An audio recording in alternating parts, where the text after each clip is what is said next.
All right, everybody, welcome to episode 581 of Morelia Python Radio, and we are talking with a good friend, Ari. He's back from a recent trip he took to Papua New Guinea and Good Enough Island.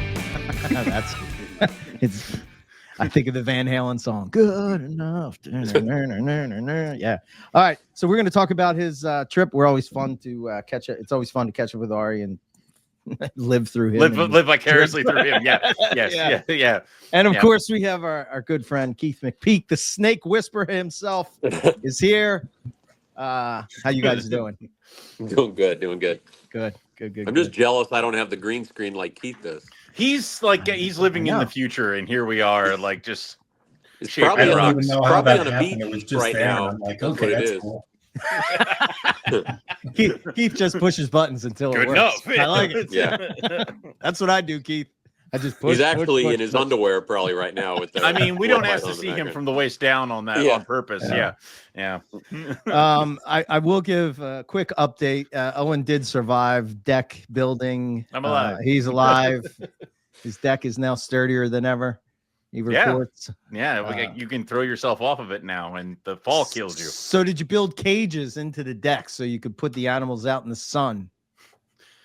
Damn it. You didn't, did you? You're like, oh, man. No. But there was some renovation done to the below the first landing so that the tortoise, Mort? yes, has a Okay. nice little like shelter house thing that he can lug his 100-something pound ass into.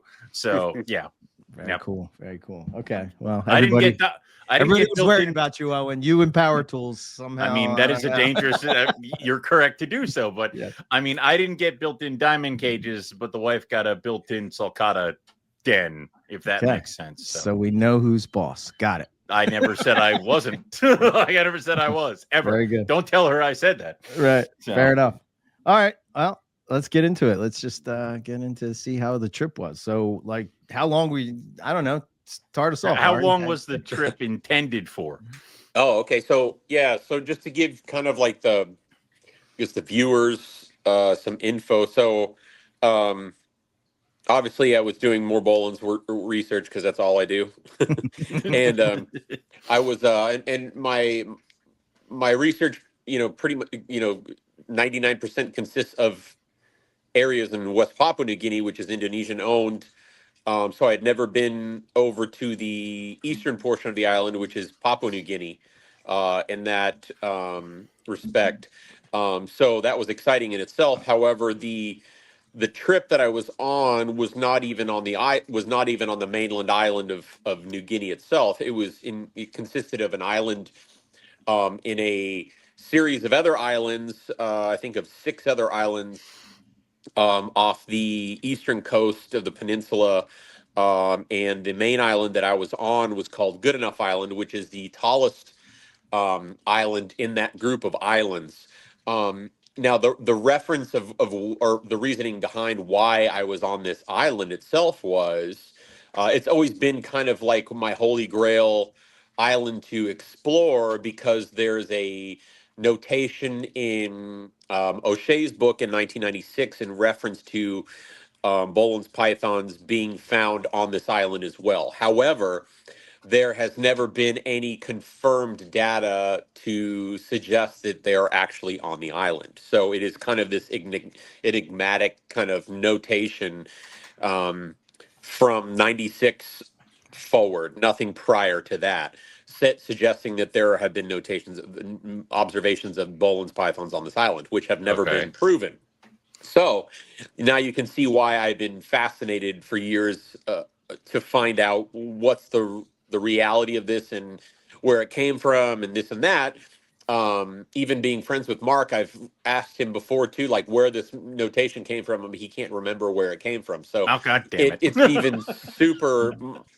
even more super interesting to me to find out like where it came from and the information behind it. So with that being said, Good Enough Island is basically, I think, like roughly 60 to 70 miles off the coast of Papua New Guinea.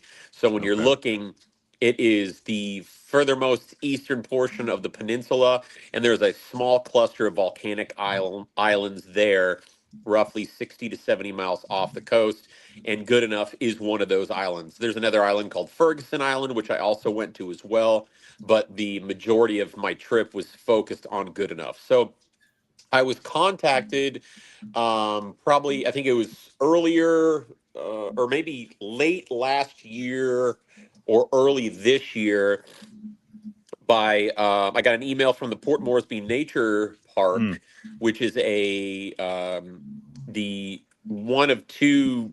I guess I would consider it more of a zoo than the other park. There's an adventure park there as well, but the Port Moresby Nature Park focuses predominantly on native species found only in Papua New Guinea, and they have a beautiful zoo there.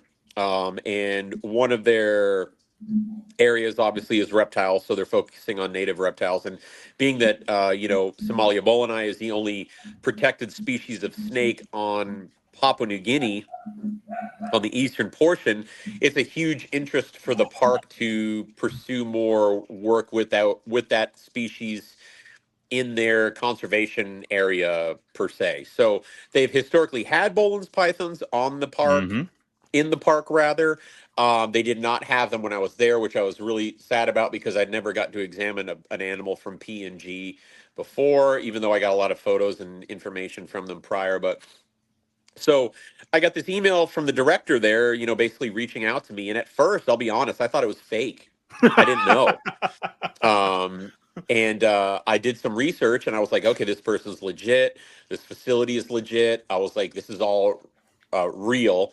And essentially I had my bag packed that night, even though I didn't tell hardly anybody that knew about it, because I was like, I don't know what the legality is with me discussing stuff yet prior, because this was like an actual expedition to go to this place to look specifically for this animal and any other kind of wildlife we could find. So That's awesome. there was a Australian vet that came. She was accompanied by her son, who's also like an ornithologist, as well as has herpetology experience. There was a park representative that was there that was also in the herpetology department. There was a woman there that was in the education department there as well, and then myself as the species expert to help identify habitat, any signs, be able to help kind of orchestrate the trip or the expedition, I guess you could say, with the most the most positive outcome that we could, relating everything to my experience from working in West Papua. So. Hey, Ari, I got a quick question if I could just Yes, sir. interrupt you. Is it known that there's other species of reptiles or mammals or birds on Goodenough that are also on the mainland? So there are reports of certain species on the mainland that are also still found there. However, there's very few bits of information or data or specimens that have been collected there that are in collections that can be referenced. So obviously they expect to see bird of paradise there. There's Norcopsis, which is the ground wallabies. There's two species of wallaby that are supposed to be there.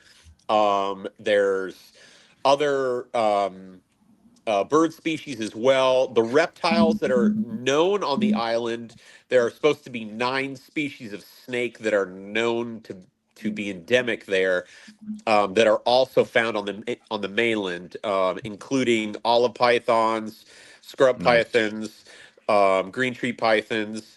Obviously, the Boelens python is one of the big ones that was supposed to be there, or is supposed to be there. And then there's some smaller species too, like cat-eyed snakes, a type of keelback, like a slaty gray snake as well. So there's some species that are known, but they haven't really been categorized or worked with, for lack of better terms. So yes, so there are some animals that are known prior to us going there. So we got there. We basically we had a small group of people with us. There was a couple other people that fell out prior to us going. That were a couple other zoo people from London, and I think one other institution.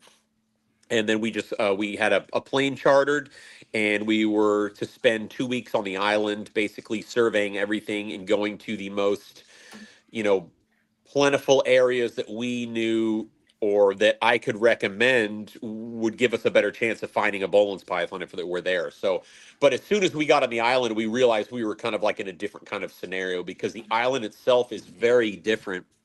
And it's a very interesting place. I've never been to a place like this. Give you an idea, the island is a circular, relatively circular, and it's probably, I think they're saying it's like 30 to 40 miles across. It's not a very big island. However, it's grassland. It's it's coastland, beach, then grassland, and then it goes straight up into 8,500 feet elevation. Yeah, look at that! And Look at Good the Enough mountain Island and has the stuff. largest mountain in that chain of other islands there. Wow. Jesus. So we were on the northeastern side, I believe, if I'm looking at that map correctly there. And so we stationed in an area called Bola Bola, which was there was kind of like a lodging house there for like local oil workers or government, entities that would come through. They'd have a place to kind of stay, and they could have food made for them and stuff. So we set up all our camp there for most of all our big gear, and then we deployed from there to several other villages until we reached our base camp, which was up in the mountains, but below the highest peak. So I think we were around 1,500 feet to 2,500 feet at that point. Is that where you find Jesus. Boelens on the main island, Ari, in that Yeah. range? Bill? Yeah. Say again, Keith? Is that where you find Boelens on the main island too, at those elevations? No, our elevation for Boelens is anywhere from 6,500 to 8,500 feet seems to be a really nice zone to find them in the areas where I'm at in West Papua, which was interesting because like I was taking that as a grain of salt, like as my kind of base, but at this same point, I didn't know if elevation had to be up that high, if it had to be up higher, if it was lower, things like that. There you go. There's an idea of how the Jesus. mountain. So the top of the mountain right there, it basically splits off, and it's a volcanic island. They're all volcanic islands, and there's basically those grooves where water runs down from the mountains down through the valleys and such.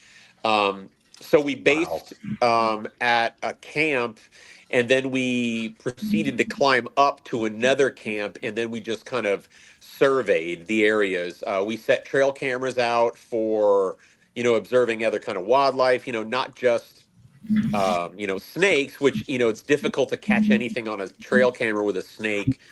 But what we can do is we can gain idea of other potential food sources on the trail cameras as well.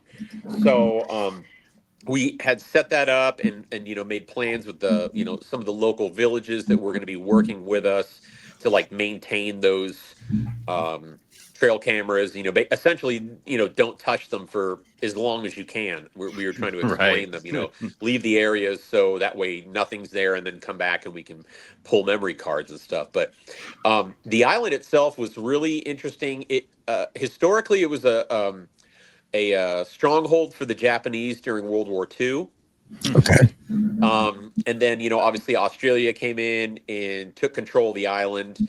So there's like still like remnants of the war that are on the island. There's ammo and weapon stashes that are still hidden throughout the island. Oh my God. Yeah. And the locals told me like, I don't know, like maybe 10 years ago, there was some large explosive that was found and they detonated it. I mean, so there's still live ordinances that are on the island and things. And then the airstrip we landed on was actually from World War II that had been maintained by the local coastal people, and it was absolutely wonderful. I mean, it was an incredible flight to get there, obviously, and then we land on this perfectly maintained airstrip from the war, which was really cool. But so there's two local groups that are there, and it's consists of the coastal tribe, which is obviously on the beach, in the grassland areas. They speak everybody on the island speaks English. They all learned English in schools, which makes it very easy. And then they speak a local coastal dialect, and then there's multiple other branches of that dialect that they speak as well. And then The Highland group or the Highland tribe speaks English, and then they speak a Highland language as well. But it's interesting with the Highland groups, they're only up at a certain elevation. They don't go any higher. And when I had asked them about exploring the tops of the mountains, they said they never go. And I was like, well, what's the scenario with that? And they said, for what's the reason? And I said, well, aren't you curious as far as what's on your island? And but the biggest issue I was running into was the spirituality on the place. It was probably it was filled with so much belief and superstition in such a small area that it affects these people on a daily basis. Wow. So that's one of the main reasons why they don't go all the way up to the mountain, aside from it being incredibly steep and super difficult to get up. There's been some people that have done some mountain climbing up there in the past, but there's not a lot of reasoning from the locals to really explore, which on one level is really good because it hopefully protects things, but on another level, you don't know what's up there to really have an idea. So yeah. And we also found that, a lot of the area has been completely decimated of wildlife, not because of habitat loss, but because of excessive hunting. So lots and lots of wildlife is eaten there. A lot of the birds we saw on that side of the island wouldn't come even down far enough for us to get good looks. We didn't see any shorebirds when we were on the coast. Lots of like mammal life. There's supposed to be rock wallabies and things like that. We didn't see any sign of anything. So the area we went to initially, the area we were supposed to initially go to that we had been in discussion with months prior, decided last minute when we got there that they didn't want us to come. Nice. So we had to respect that, obviously, and then we had a plan B, which was to go to the other side of the island.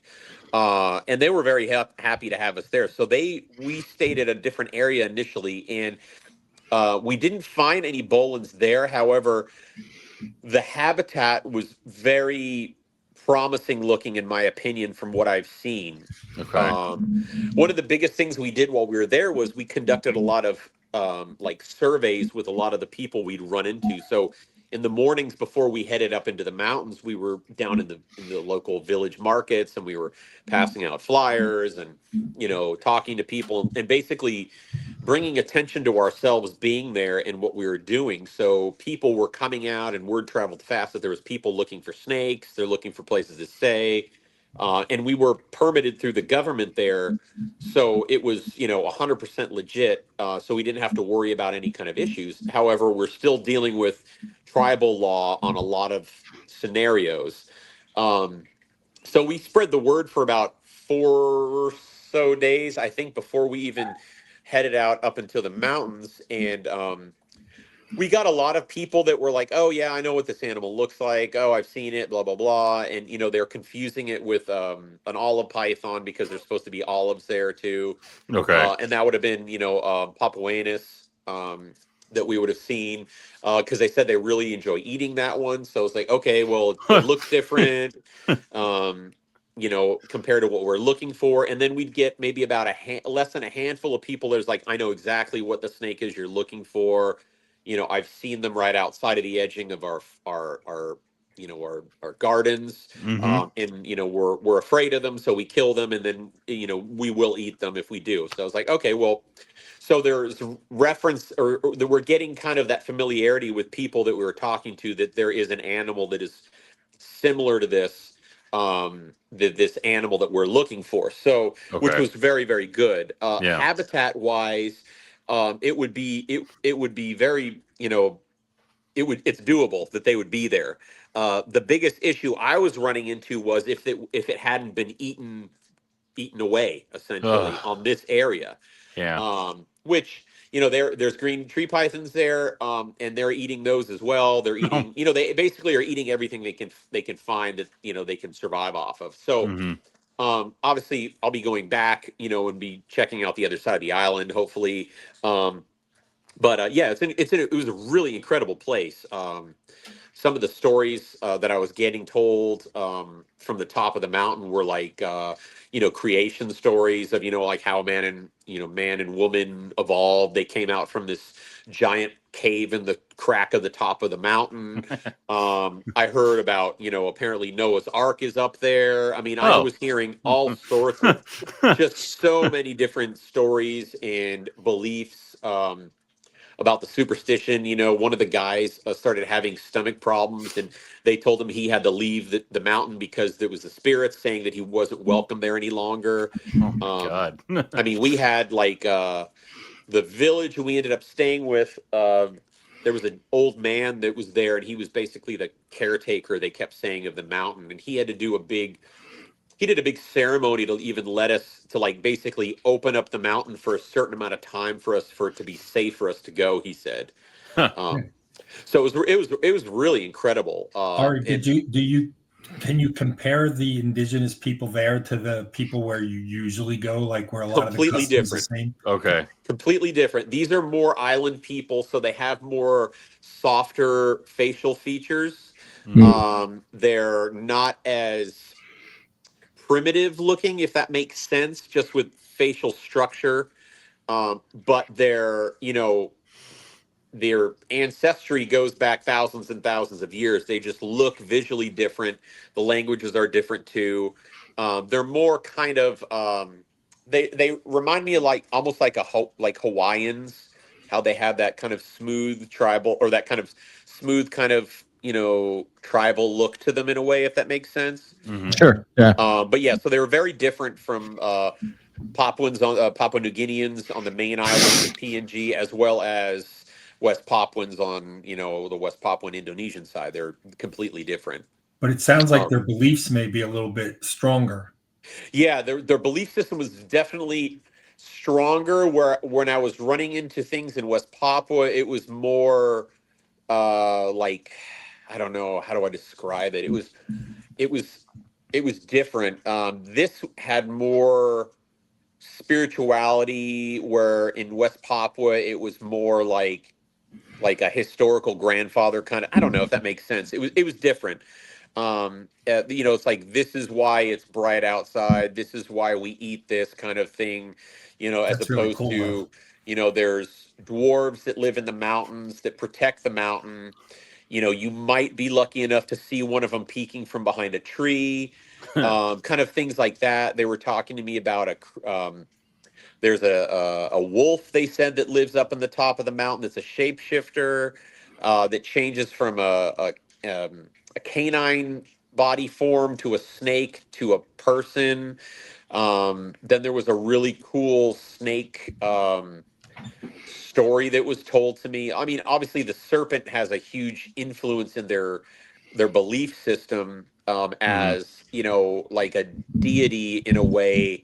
It has a lot of influence. Like, there's a snake clan that is there as well. And basically the story is, from the top of the mountain, a mother has two children, a daughter and a son. The daughter is born normal. The son is born with the body of a snake and a head of a human. The sister's not allowed to see the brother, and the mother takes care of the brother and feeds him, and not clothes him, but cares for him and stuff, and then insists on the daughter not allowing to see him. One day, the daughter sees the son or the brother, and she's terrified of his appearance. So she screams, and it causes him to be scared, and he leaves the island in a panic. And when he leaves, he takes bird feathers with him. He takes precious shells and stones with him, and then flees away to the furthest island, as far away that you can't see over the horizon. And then he's supposedly supposed to return, from what I've heard as well, but he has not returned yet. So there's a lot of things like that which are fantastic. And I mean, because I love folklore stories. Yeah. So there's a lot of significance with snakes with them. I met a couple people from the snake clan that were there as well, because they're kind of intermixed with the different tribes, which is interesting. Mm-hmm. Ari, I have a question. When you're trying to find get the natives feel for if the snake is there, or Yeah. is it? Do you have confidence that, like, are you showing them a picture and they're sort of saying, yeah, that's it, like they know it right away, Yeah, or do so you feel confident in well, their it's tricky recollection? because it's very tricky in a lot of that stuff because if you go in with a picture of what you're looking for right away, obviously Mhm. everyone's going to say, "Oh, I know what that is," Right. Mhm. because that they're trying to please you. They see it having a monetary value associated to it as well. So what we do, or what I do, is I usually bring a series of images with me, kind of like a flip book, and Mhm. I'll just say, "Hey, tell me about the local wildlife that you see here." And they're like, "Oh, we have this, we have butterflies, we have birds." And I was like, "Do you have snakes?" "Oh, we have snakes." I'm like, "Oh, do you eat them?" "Yeah." "What's your favorite one to eat?" And they start describing certain things to me and be like, "Oh, have you, let me know if you've seen any things that look like this, or have you seen anything like this?" And then I'll bring out, a picture of a scrub python.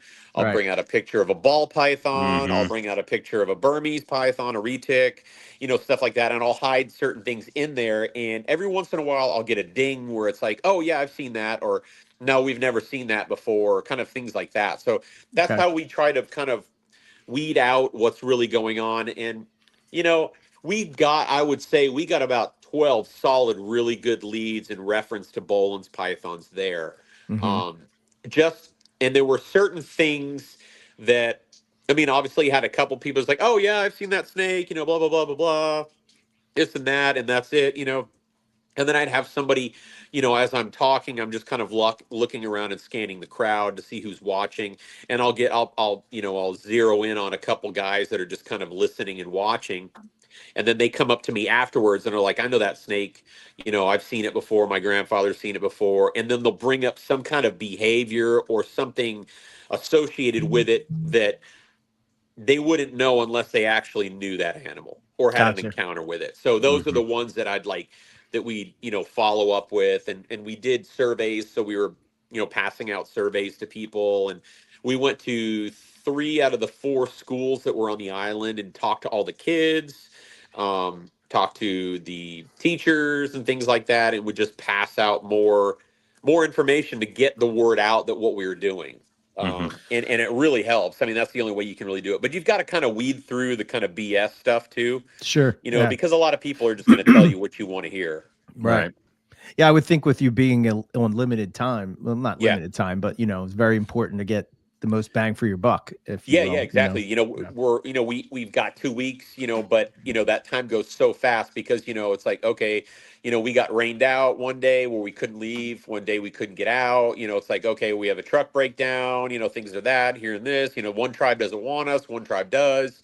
So things change all the time. So we really have to maximize all of our effort and our time when we're on. When you go on these things, especially on this one, because I don't recall any animal survey, in any time that I know that has been there recently at all that has done anything like that. I mean, Mhm. Mhm. people have gone there, but nobody's gone out there doing what we were doing. So it's like, okay, we need to really, hit this hard and fast so we can, have as much time as we need in the field and to do what we need. Right. Wow, that's pretty cool. The other thing I was thinking is, so when you were talking about I assume, I think I heard you right, saying that some of the natives were saying that they saw the snake by their house. Are they living higher up in elevation? Where did you think you were going to find the Bolins? Did you have like an idea of, like, were they all the way up So at the top? Were so they? we were checking out the island and like we were going to base it initially we were basing it off elevation because it was like, okay, we're going to try to compare it to what I've seen before Mhm. and what the data for the mainland island would provide. So we were like, okay, we're going to have to get up high enough. And then once I started seeing the topography and the habitat as we started going up, I'm Wow. like, okay, I was like, there's no Boelens here, there's no Boelens there. It was like, okay, we need to keep going up, we need to keep going up, we're looking for certain things um, going up, and that's kind of how we related it. And then like some of the people, were hesitant, but they're like, okay, I live over here, and they'd give us the name of the village, and then we'd correlate it and say, okay, it could be there, or I'm on the other side of the mountain, I'm up over here, kind of stuff like that. So a lot of it, we had to check out ourselves in that amount of time. It was like, okay, let's focus on this area for the amount of time, and then when we come back down, we can follow up with the other people that were a part of that questionnaire or survey and see what we've got. And we're still getting information now as I've been back home too. So from people as well, which, some really good leads, and it's like, okay, if you're there, take a photo, send us a photo, send us some info, things like that to move forward, so we can compile as much data as we can. So that way for our next return, we can say, okay, this is going to be realistic. This isn't. Gotcha. Okay. Yeah. Oh, sorry, Owen. I thought you were going. No, it was, I mean, so the basic idea was I know we've in past, when we've heard about expeditions and stuff like that, they almost like ask the natives to bring the snakes to you. Was there any offers of that, or did anybody bring the animal you were looking for, and it was like a worm snake or something like that? Yeah. So towards the end, initially we got there, people started spreading the word that there was a group down here, and they were looking for snakes. And, of course, everybody came up saying, oh, there's snakes everywhere. There's snakes everywhere. And of course, we never saw a single snake until we started looking. And then towards the end, when we started getting back, we had about 4 days down at our base station to follow up on things. I think it was about 4 days before our plane came to get us. And I was at that point, was like, okay, if anybody can find me a snake, there's a reward for the first person that brings me a snake. Gotcha. So then we started getting people that came down, with the cat-eyed snake, and I'm like, oh, okay, great. It's not the snake I'm looking for. Thank you. Then I got somebody that brought down, what was it? Forgot what it was. Like this slaty gray looking snake, which I forgot the Latin name on it, but it was a really pretty long, kind of like colubrid type looking snake. Mm-hmm. Okay. And we found a bunch of those in like a mangrove as well. And then I got somebody that brought me down a scrub python, and I knew they were there, but I had never got to see one in person. And I'm about 100% sure that it's something new. No, don't do yeah. that to me. Obviously an island form animal, you never know, but visually, when I first looked at it, I was like, wow, that looks really different to me. It's, got a shorter snout, the coloration's different, the eye's different. So I was talking with and this trip was not a collecting trip. That was the other thing. We were there to document and photograph and make connections for a follow-up trip. So we were not permitted to collect things, and I wasn't certainly ready to be collecting anything there at that time, because if we were going to collect anything, they would have been preserved specimens. Right. So I didn't take anything that anybody brought us, but they brought us down that scrub, which was very cool. As it started getting, closer to our departure time, I said, hey, the bounty is up now if you bring me a green snake. Somebody go out and bring me a green snake. I want to photograph a green snake and stuff like that. Nobody brought us one. I'm sure a bunch of people brought stuff when we left. But and nobody brought down a Boelens, obviously, because it was the elevation area was different where we were at. But we spread the word out pretty well. So, we're still getting information of like areas that we should visit for, potential success on some of this stuff there. I mean, realistically, the island, there could be other things there. I mean, we found 6 of the 9 known species of snake on the island.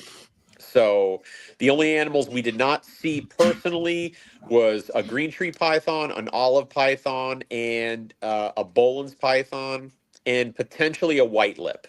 But we found everything else.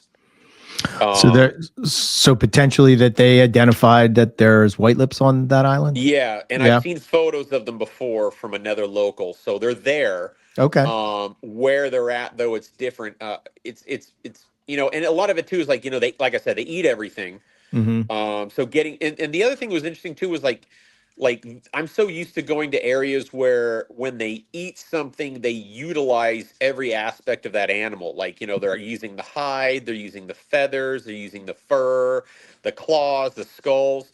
There is nothing that is saved, which makes it very difficult, because I'm like, hey, do you have any drums? Do you have any, things that utilize snake skin or anything like that, and trying to find anything like that. Oh, we did find a mangrove monitor, and they said they use that for their drums, but I didn't see any drums.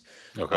And a lot of that stuff they hide. But so it was difficult to identify, things that were there that they were saying were there without any kind of, proof from remains or anything like that. And Mm-hmm. while we were there, some of the guys they hunted a couscous to eat, and I had asked them, what'd you guys do with the fur? And they're like, oh, we just burn it.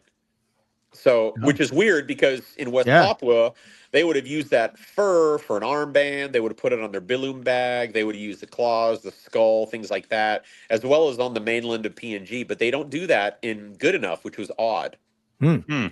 Yeah, so all that information from potential animals that are there is even more difficult to find because there's no remnants of anything that's been eaten. It's just we're taking the word for word. Well, I mean, the good thing is that we the couscous is there, and that's Boelens food. Yeah, So it's a Boelens. It's a on the mainland that's a big food source. So, and they said there's bandicoot that are there also, which would be another food source from them. But the thing that worried me so much was we didn't see anything while we were there that would have been a food source except for a couscous. I didn't see any sign. I didn't see any, areas that looked like they had been ravaged from, mammals like that or anything. So that's what made us very worried, even with the birds, that like nothing was on that side of the mountain. It was almost like it's like they went through it all and just grabbed it all and ate it all. Yeah, anything that you would have been time. Anything you would have seen has already been hunted and eaten. So exactly.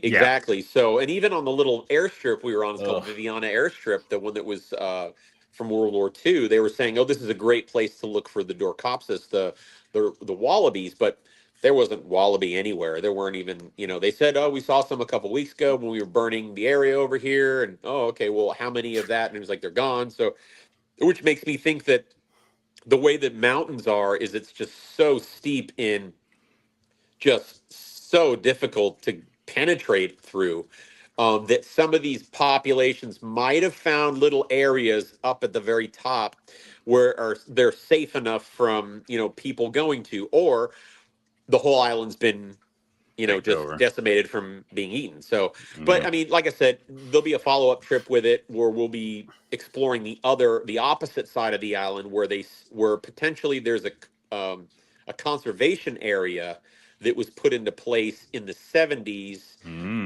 by some Australians, I believe, to protect the rock wallabies. So with that said, that would be a good place to find a lot of fauna. Yeah. I bet you the more you go back and the more you gain their trust, just like in your other research areas, look at every trip, you start unlocking more and more as you got friendly with people and made friendships. Yeah, exactly. Like I'd never been to a trip in West Papua where I mean, it took me 2 years to finally see a Boelens python for them to finally show it to me. Right. And now it's like every time I'm there, I'm guaranteed to find one because I know where to go because the locals are taking me to good areas, fertile areas that I've been watching. But in here, it's like, okay, they're still trying to figure out what we're doing and this and that. So that, that's a huge factor of it, I'm sure. So, but it was kind of eerie in some of the places where there was zero wildlife in these areas, but the people, Yeah.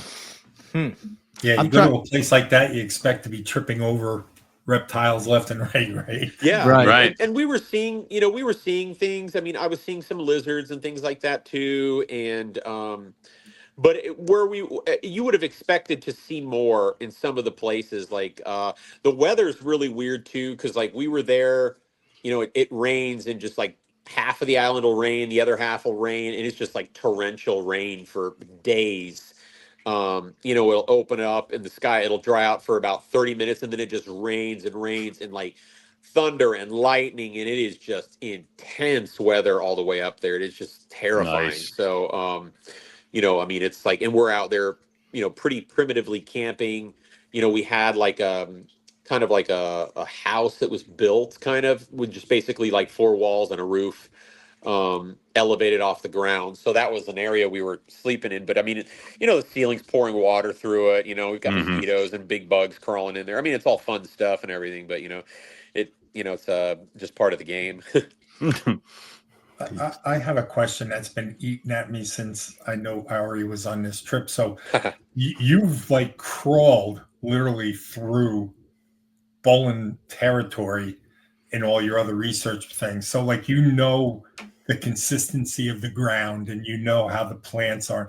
Like, was it very similar in that aspect? Like, did you root through the earth a little bit and you kind of find the same type of Yeah. A lot of it had similarities, and then some of it was a little different. Like my biggest thing that I was looking for was the abundance of vegetation, and then the type of rock formation mimicking what I've seen on West Papua, because being a volcanic island, New Guinea, this should be similar as well. And I was seeing a lot of the similarities like that, and I was also at the same time looking for positions of where things might have nested up and things. So I would get into these spots and I'd be like, okay, yeah, this is a really good spot. Like this could be really good here. Mhm. And we'd hit that area, or one part of the team would go to a different section and I would stay back with a couple guys and go back to. That was one of the other things too, is like we had military presence with us the entire time. They would not let us go without it.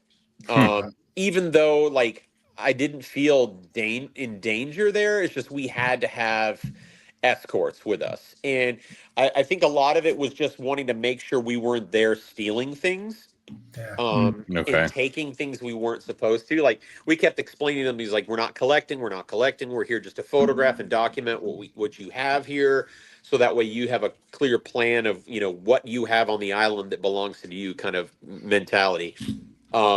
So it was hard to go wander around. We couldn't really. We went out a couple nights, herping at night to look, but even that was difficult.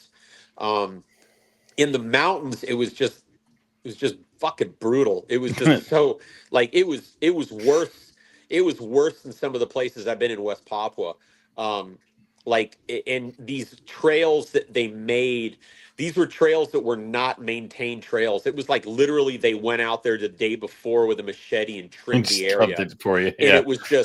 it was just slick rock, and it was 70 to 90 degree grade of elevation climbing up. Like we did about 400 to 500 feet in like less than an hour going up. It was just horrible. Like, Oh. and the paths to go up, we were just kind of snaking around the mountain, like the exterior of the mountain, going onto these plateaus, because there'd be these like dense jungle where the canopy would come in, and it'd be like, you're on a vertical climb going up, and you have about a 12-inch path of slick rock.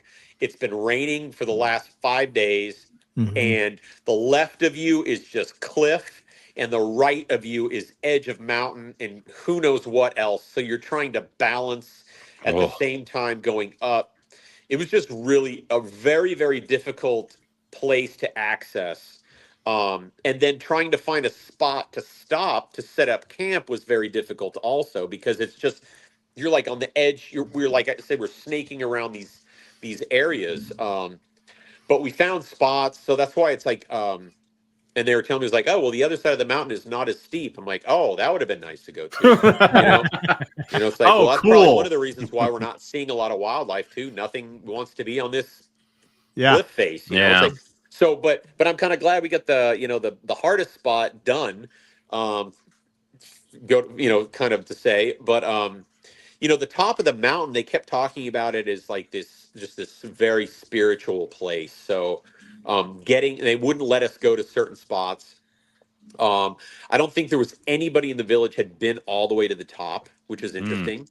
Yeah, it was a really just incredible, like just so like spiritually filled energy everywhere you would walk, if that makes sense. It was just and when I was there, I was having all this just really like strange kind of feeling of just being watched, being um, cared for, being protected, being questioned, kind of things like that. And it was just energy of the island, if that makes sense. Not to get all supernatural and stuff, but it was a very like powerful place. I had these dreams. I remember I kept having some of the most vivid dreams I have ever had in my life while I was sleeping on this mountain.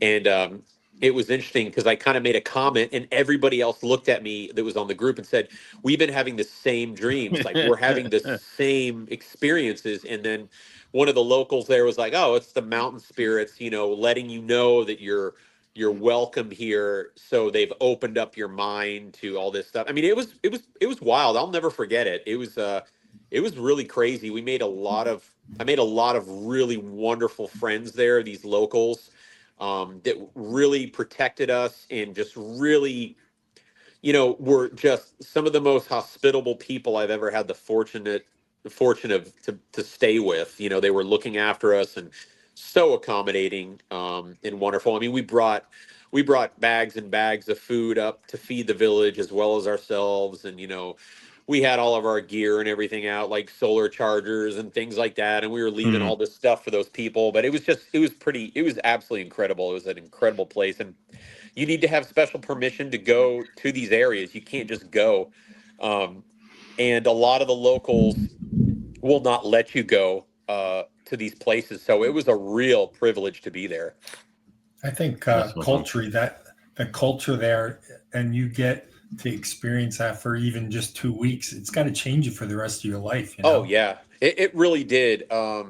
Just, pushing myself to as much. I mean, I got to a spot. I got to a point where I was hiking where I just stopped. I just was like, I can't go anymore. I was like, I just can't go. I was like, and it was just like sitting there, and they're like, well, if you can't go, it's the spirits telling you need to stop. And I'm like, well, I'm not going to argue with them. It's like, but it's just tell me to stop a lot. Yeah, it's just like one thing that I've learned over the years is you've got to listen to yourself. You really do. You got to learn to listen to that voice in your head, to tell when it tells you to do certain things, because 9 out of 10 times there's a reason for it. So it's like, okay, I didn't get to the very top, but I climbed almost to the top of that mountain, and I was like, and I'm not going to the top for a reason. Maybe next time I will. It's like, but it was really profound. A lot of what I got to experience. There was the main village we stayed at that was right up in the mountains, maybe about 2 hours, I think, below the peak, up there, because we hiked in an hour and a half from the bottom where we got dropped off and went up, and then that was our main camp up there, and that was about 2.5 hours up from the peak area up at the top where we would have liked to gone to, but it's just too difficult. And I forgot where I was going with that.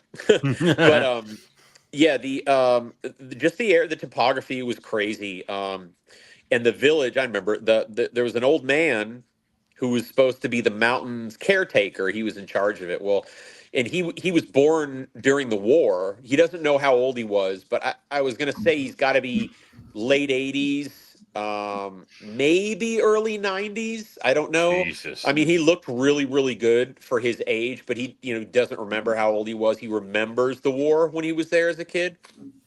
And turns out he was like a shaman, essentially. But at first, he didn't really present that to us. And I got to spend a decent amount of time with him when I was down there, when we were waiting for some of the other team to come back down from the mountain. And he did not speak English, which I thought was interesting. So I had a translator with me, and I just started asking him questions. I wasn't asking him animal questions, which was interesting. I was asking him like historical questions, like was there like a moment in your life that is very profound that you always remember, something that happened to you? And he said that he remembers one particular event when he was a child. He said he was probably around 8 or 9, and he said that there was a giant earthquake that happened on the island, and the earthquake was just like super, serious, and it opened up one of their grave sites. And he said he opened up the gravesite of his great grandfather, and he remembers seeing his great grandfather's bones in front of him. And he said that he heard his relatives and his ancestors talking to him and basically passing on their knowledge to him through dream. And when he said that to me, he goes, "We receive messages through dreams on the island." And then I kept thinking to myself, wow, we've been all having these crazy dreams. That would dreams. make Yeah. make Oh, boy. a lot of sense. So I was like, wow, that's really interesting. So then I told him that, and he kind of smiled a little bit. And then he left, and he came back, and he brought like this old chest out. It was probably, I don't know, maybe 3 feet by 12 inches by 12 inches tall. And it was this wooden box with a latch on it, and it was like all stained and everything. And he brought it out, and I was like, "Oh, this is going to be good. I can't wait. What's in this?" And he started, just mumbling and talking and everything. And he opened up this box, and he started pulling out these old bags of like ammunition and stones and tools and some necklaces and some armbands and like some notes and little maps and things. And these were all things that his grandfather had passed down to him, and he had also collected as a young boy. So he had these magic stones that he said that he was told in dreams where to find them on the island to help them grow crops like yams and taro and things. And they were these perfect, it almost looked like an old cannonball. And one of them was like for yams, and it was like this stone that looked like it was carved out of this stone, but it had like a pointy top on it and a round bear. It was like almost like a vase, but it was a stone. And then these really interesting black stones. He had some coins with him that he had found from the war, and crocodile's teeth. And I said, "Where'd you get the crocodile's teeth from?" And he goes, he's like, "My grandfather had these." He goes, he showed them to me. He said he would wear them in his armbands, and then he would wear the stones in his belt, like on this band, this thatch belt he made. He goes, and these stones protected his father from the Japanese when they were there, because they were shooting at him, and he was jumping around dodging the bullets because he had these powerful totems on him that he found. Right. So it was really cool. And he brought out like, this headdress. It was the first headdress I saw there. No feathers on it. It was just like, woven fiber, some shells that were found, and things like that. And he's like, "These were my grandfather's." And it's like, so it was really cool. So it turns out he was like this, shaman that a lot of people consulted with there, and he lived there, and he's going to die there. He's not going anywhere.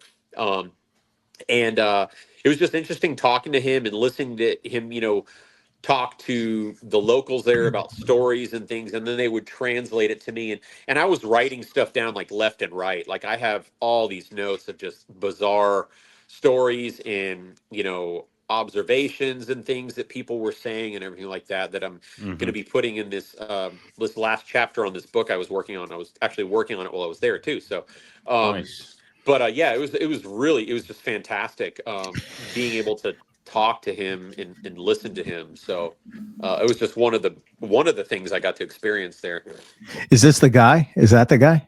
That's the guy. Yep, that's the guy. Okay. All right. Yeah. It does look good for a 90-something. Yeah. Yeah. Oh my God. We were trying to figure out how old he was, and he had to be at least in his late 80s. But he said that, and he was telling us that, that he knows there's a map supposedly that somebody has that shows where all the weapon stashes are on the island. Oh, wow. Yeah, but it's hidden because obviously they don't want the locals to have firearms. So there's no firearms on the island except for the military and the police. Got it. And who were with us. So which was nice because we had, they were, for the most part, everybody on the island was very, very nice. As we continued to be there for so many, days and weeks, everybody kind of started seeing us as locals. So we'd be walking by and somebody would wave or something like that. And they'd, it wasn't the shock value anymore. We were kind of blending in. And, but I mean, obviously having the military there with us was very beneficial on the end of the trip because when we were initially when we were supposed to go to a first village that agreed on it, and then they decided they didn't want us there, and we went to another village before we were allowed to head up into the mountains, and we basically did everything diplomatically where we were like explaining what we're doing. We brought posters with us of saying, hey, this is the animal we're looking for. We're not taking things. We're here to photograph and document. We're not here to cause problems, or we're not stealing from you. And everybody was like, it was like an hour-long meeting. We're all sitting around talking with these people, chewing betel nut and stuff, or I was, nobody else did. And the locals always like me for that when I chew betel nut. But then we had some crazy man. There's always one, in the group.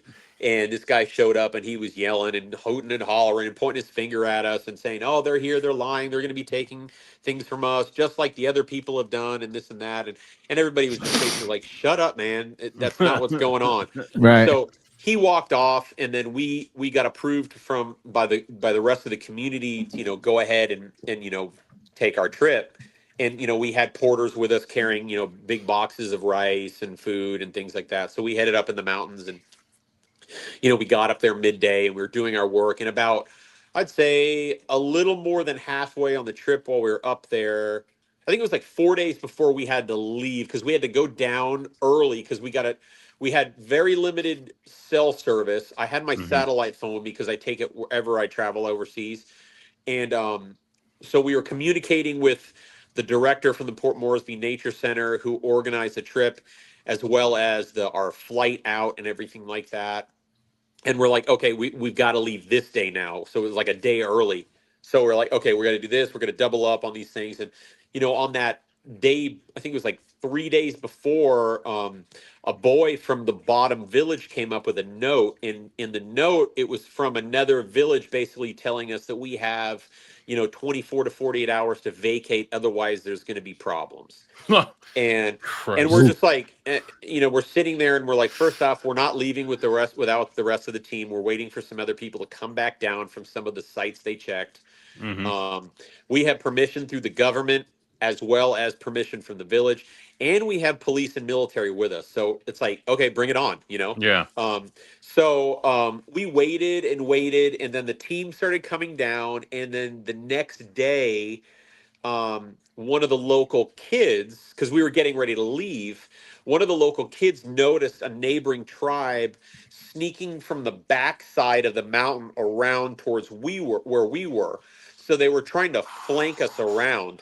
And then another group was coming up from the bottom all the way up to the main path, blocking the main path. So we had military at the front and at the rear of the village, and then they were taking turns throughout the night on post watching to make sure the other villagers didn't come in and sneak in the middle of the night.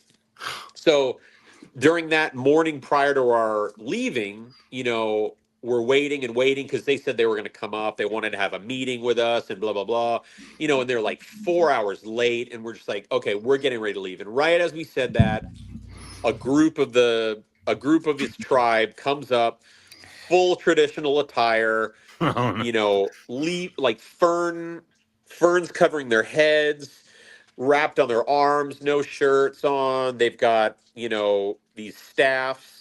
The military post made them disarmed them and made them release all of their bush knives and machetes, because they had all these crazy machetes and bush knives with them that they were bringing up also to try to do whatever they wanted to do.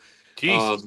Yeah, so they had to disarm all them, and then they came in, and then it began this like 2-hour scenario of just like introducing each person from the problematic village and what their problem with us was and why.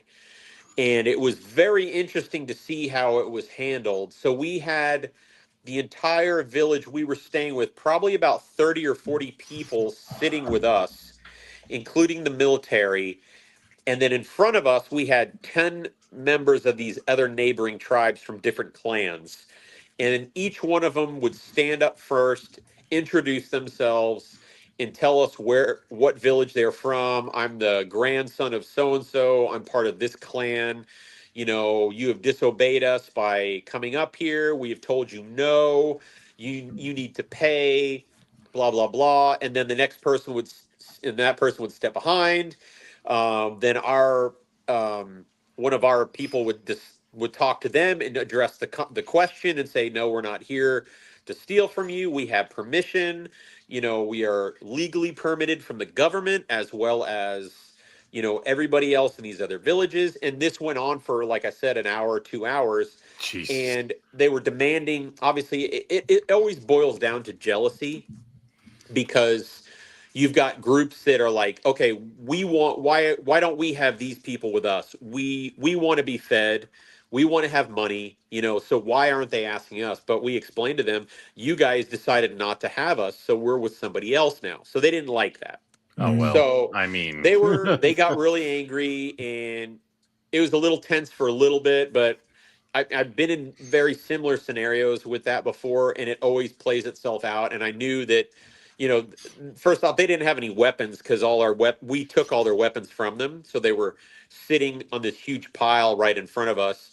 And the police and military had, you know, shotguns with them. So they weren't about to, you know, be bullied around. So they thought that we essentially had paid this old man all this money, and we had to explain to them, it's like, you know, we made an arrangement with him to stay here and conduct our research by bringing food to feed the village and paying a small fee to him for the village. Right. So we basically gave the other villagers that came up, like maybe, I don't know, $50 US, it would have equivalent to split between 8 people. And then they were happy, and they all came up to us and shook our hands and thanked us for coming and told us they wanted our help. And then they left. And then we waited till they left, and then we got out of there.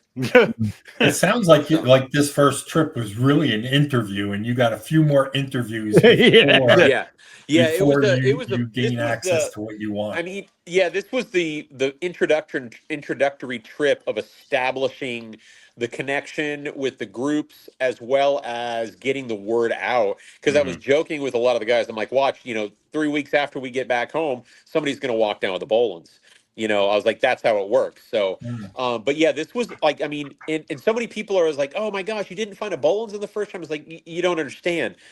This trip is important. It's as important as it is to actually find the snake, is to establish these relationships first, as well as to see what the topography is, the geology of the place, and the environment, because that's going to really dictate how we're going to find the snake and how we're going to continue. So just because we didn't find a Boelens python on this trip doesn't mean they're not there, and it doesn't mean we're not going to find one on the next trip.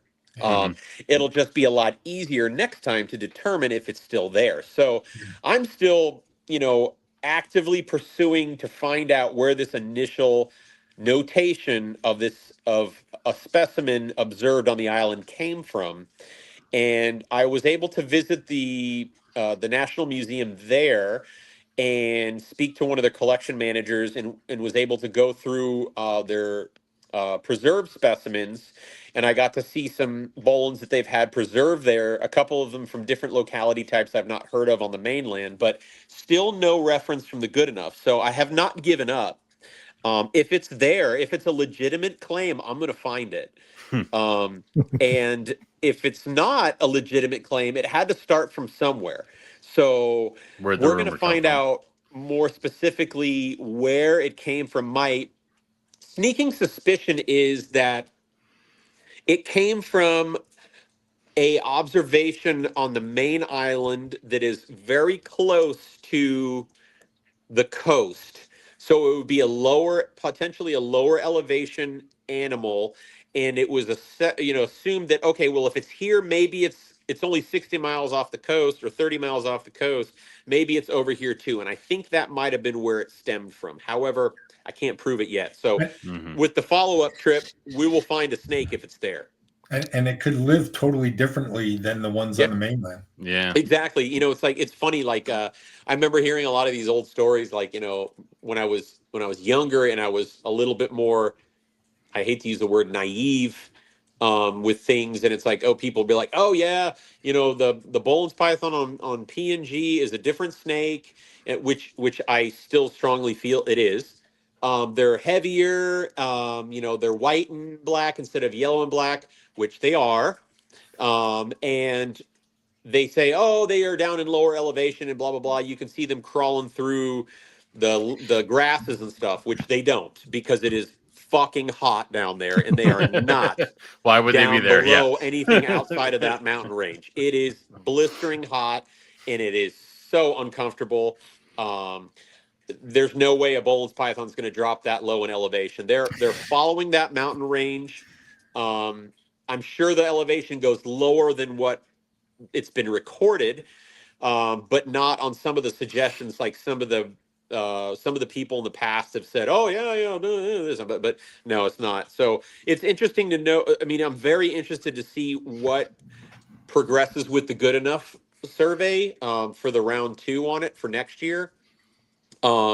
As well as I'll be helping out with the Port Moresby Nature Park, doing some data collecting and specimen collecting on the mainland as well on the PNG side for their collection at the facility to showcase the project, but also to collect genetic samples with permits from the government there to compare them from West Papuan animals and potentially Good Enough animals to see if there is subspecies present, which I think there are.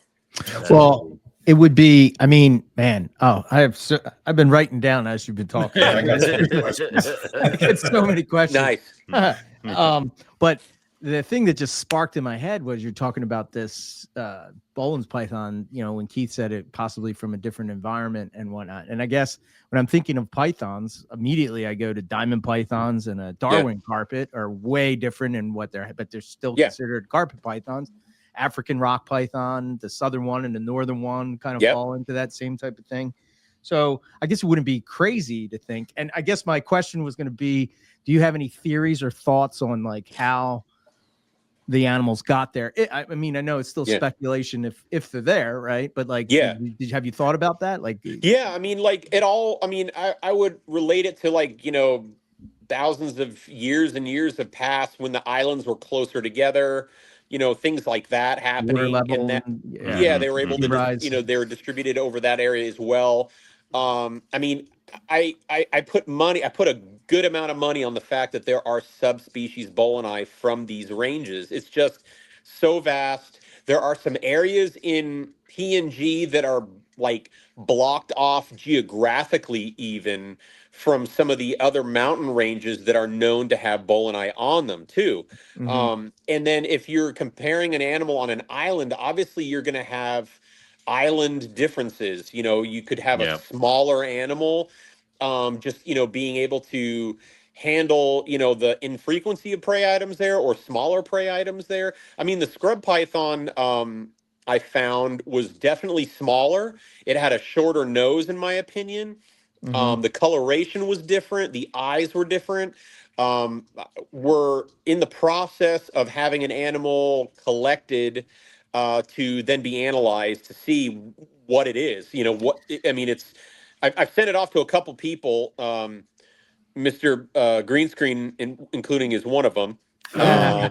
He's been keeping things from us. It's right. There's some things about it that get you right off the bat. You're like, whoa, that's different. During the moment when I saw it, I was like, oh, this is great. We've got a python now. Okay, we're past everything else. We have a python. This is a great start. So we have enough food sources here to sustain an amethystine. Okay, so that's saying huge things. Is it going to be a big amethystine? I don't know. This animal that a local came walking up on, wrapped around his hand, that I like just instantly like keyed in on, and motioned. I was like, bring that here, come over here, get over here right now. Let me see that thing. It was probably like right at the, I don't know, say about 4 feet, I would say, range. I don't know if it was an adult animal or still young, because this is the first amethystine or scrub I've ever seen on the island there. I had a really crummy photo of a green tree python showed to me. I know they're there also. But even the olive python would be very interesting to see. I mean, because olive python's going to eat anything it finds, including other snakes. So I don't know if these animals are smaller just because they're an island form, or it's just there's not that much. There's not a real large, food source or food population because of all the excessive hunting. So the whole thing is really interesting. Yeah, I mean, it would make sense. The island forms of retics and boas are exactly. Smaller, so it's usually you've got a mainland retic compared to an island form. It's considerably different. I even showed them a photo because they told me that there's a big snake that they found in a cave up in the mountain, but they wouldn't let us go to the cave, and that was probably because it was our first time there, the spirituality kind of stuff. They said it's a very holy place. And I'm like, okay, well, we need somebody to put a camera there. Can we stick a camera there? They wouldn't even let us put a camera in there. I was like, well, can somebody go this and that? And it was kind of like pulling teeth. But, I feel like we'll be eventually allowed to check it out because I really wanted to look for any kind of, biological markers of any sort, like urate, scat, sheds, bones, anything, even mammal, bird, things like that. Something that would be like signaling, saying, okay, there are animals up here. But they said there was a huge snake that was found in a cave, and I was thinking to myself, okay, it's probably a scrub python. But then I showed them photos, and they said they've seen the scrub python, and then they brought me that one. I showed them photos of a retic. They hadn't seen that. I showed them Burmese python. I think I threw a Bigfoot in there too. They never saw that. God damn it, Rory! Why do you gotta help him? Yeah, right. Yeah, exactly. I had a Tyrannosaurus Rex. I showed them a picture of. They didn't know what that crazy was. If they were like, I saw that. Oh shit! Yeah, I brought a bunch of stuff to show them. A picture of a gorilla, a picture of a kangaroo, a picture of a tree kangaroo. They said that there were tree kangaroos there before, but they were all eaten.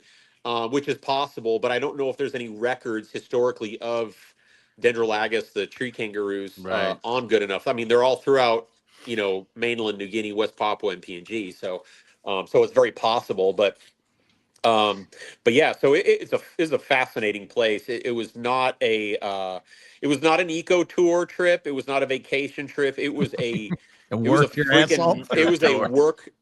our ass off nightmare trip. In a good way. I mean, being that it was like, we're relying on the environment to sustain our well-being while we're there.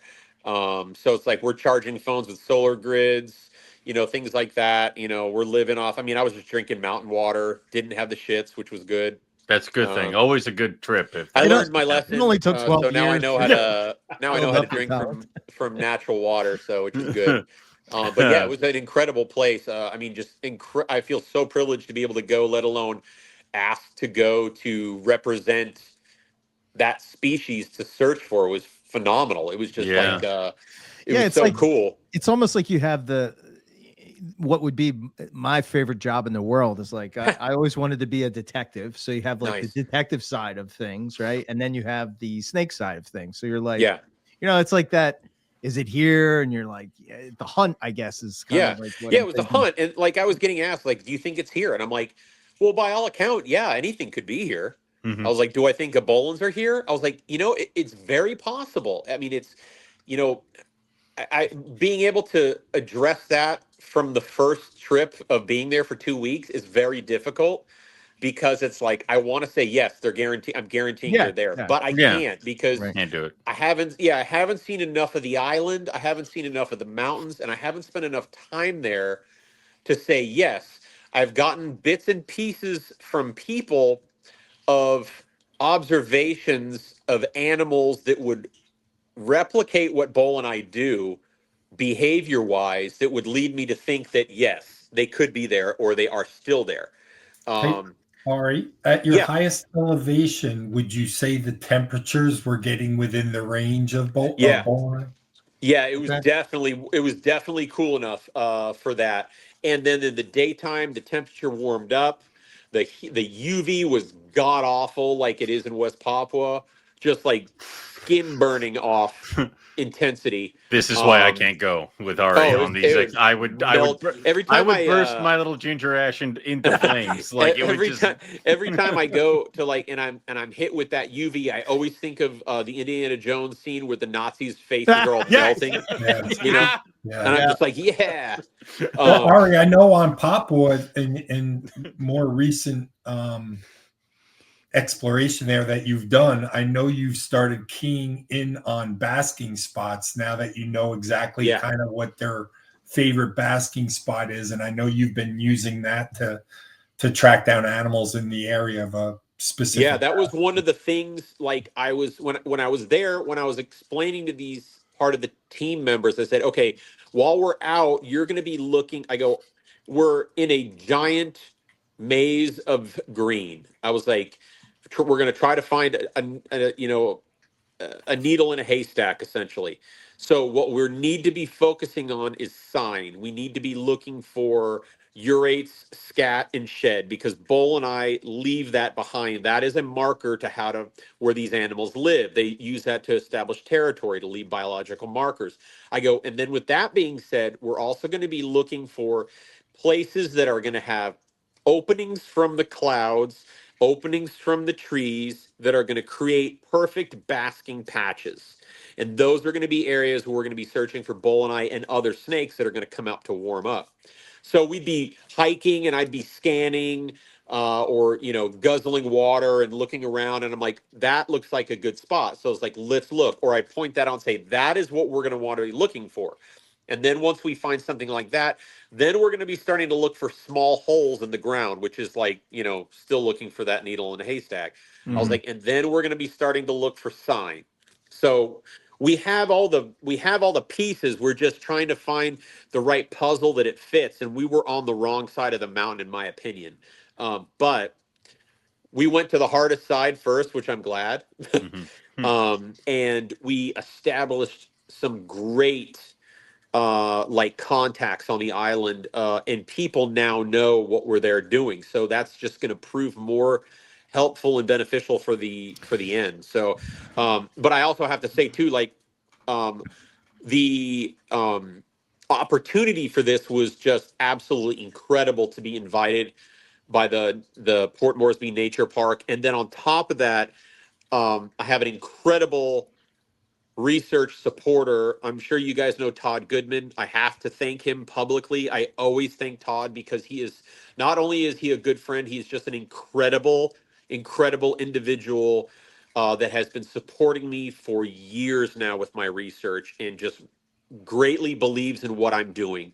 Not just with what I'm doing, but he also is a huge supporter in the reptile community. So I have to thank him, because without having Todd in my corner with what I do, I wouldn't be able to have done this trip. It was just one of those things where I called him up and said, hey man, I was like, I know, you're assisting me in my West Papua stuff, but I have an opportunity here that is unlike anything. And I sent him over a protocol or an outline of what I was doing. And then I had a check in the mail the next day to go right for it. And I was able to basically get my ticket and get there. Nice. So, because awesome. Because these places, especially good enough, it's incredibly expensive. I mean, it's like going to Australia. It's super expensive to fly.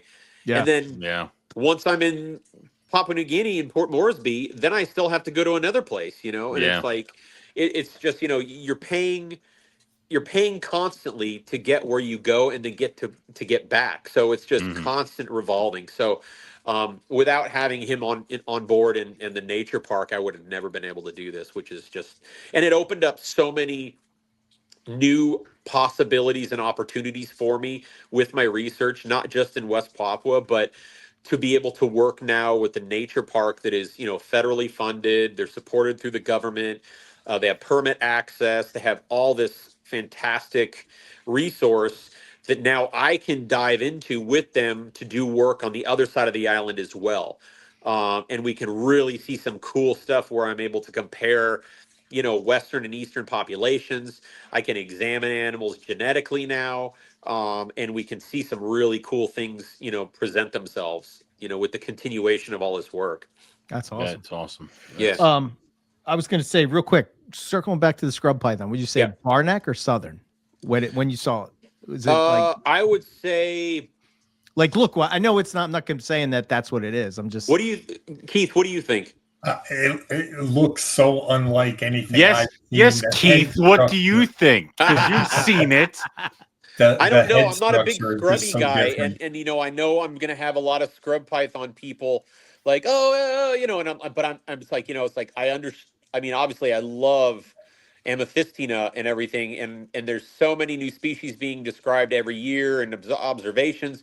And the second I saw this, like, I knew seeing things on the island potentially could be new. There was a good possibility for that, but like, I mean, I'm sure the green tree python is going to be like a new Locat, subspecies yeah. now because it's, as Yeah. far as I know, I think it's the furthest east animal that's been observed. So, it's like, okay, what is that now? But like the scrub python, like I was like, oh wow, this is like it. You know what it reminds me of? It really reminds me of the Halmahera, the Tracy eye. That's what I was gonna say. Is it completely different? So like all the way over there. Yeah, Keith, have you ever it really reminds me like that, and it's like this really kind of burnt out orange. It's a really beautiful snake. It's got kind of a yellowish cream body on it, and its face is kind of pushed in, and it's got that really beautiful eye that the Tracy eye has. So that's what it kept looking like. That's what kept popping in my head. Sold. Yeah, right. Was the white lip? Please God, tell me the white lip was a normal color. Like, The don't white tell lip me was it was normal. Thank God. From the photo I saw was the typical like black kind of, morphological, appearance to it, Gotcha. phenotype, I guess. But even with that being said, I don't know. Like I didn't see any rodents even at night, which was weird. But like they said, the olive python is there, which is eating a lot of things. Yeah. So it's like, where is it all at? That was my biggest question. Is like, where is it at? I wonder if they're mostly bird eaters and stuff like that. It could be. I mean, Yeah. like the island was so strange. They don't hunt with bow and arrows. I didn't see any bow and arrows. I didn't see. It's mostly fishing at the coast, and then they had these really cool these poles, these big bamboo poles that were probably like, I don't know, 12 feet long. They were probably pretty thick around, maybe the size of like a plum. And they had a big slingshot on the end. And the slingshot strap would stretch all the way down like 6 feet, and they'd hook it on like a nail. And that's how they shot the couscous with that. So they're using that to hunt, which was really interesting. But yeah, so like I don't know where the big snakes are, what they're feeding on, or if they're just on another area. They could be all in that conservation area or protected area, so to speak. But and Ari, then everything once in a while will kind of come that on Papua creep it also. down. You run into that on Papua also, though, where you don't see a lot of prey species, but yet you're finding the predators. Yeah, it's an interesting thing. I mean, the other thing is like the vegetation is so damn thick. Like to be able to, like, it's just like thousands of years of just old ancient growth, just like netting itself all together. So you don't know if you're standing on rock or if you're standing on veg.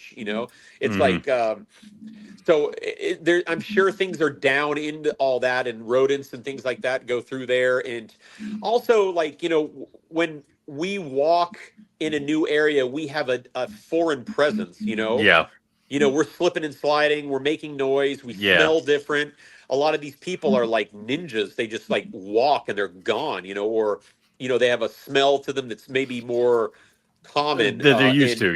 Yeah, so a lot of the animals might have been cued in on what the difference between us, and just kind of dipped away, or like, why is somebody up here now? It's kind of stuff like that too.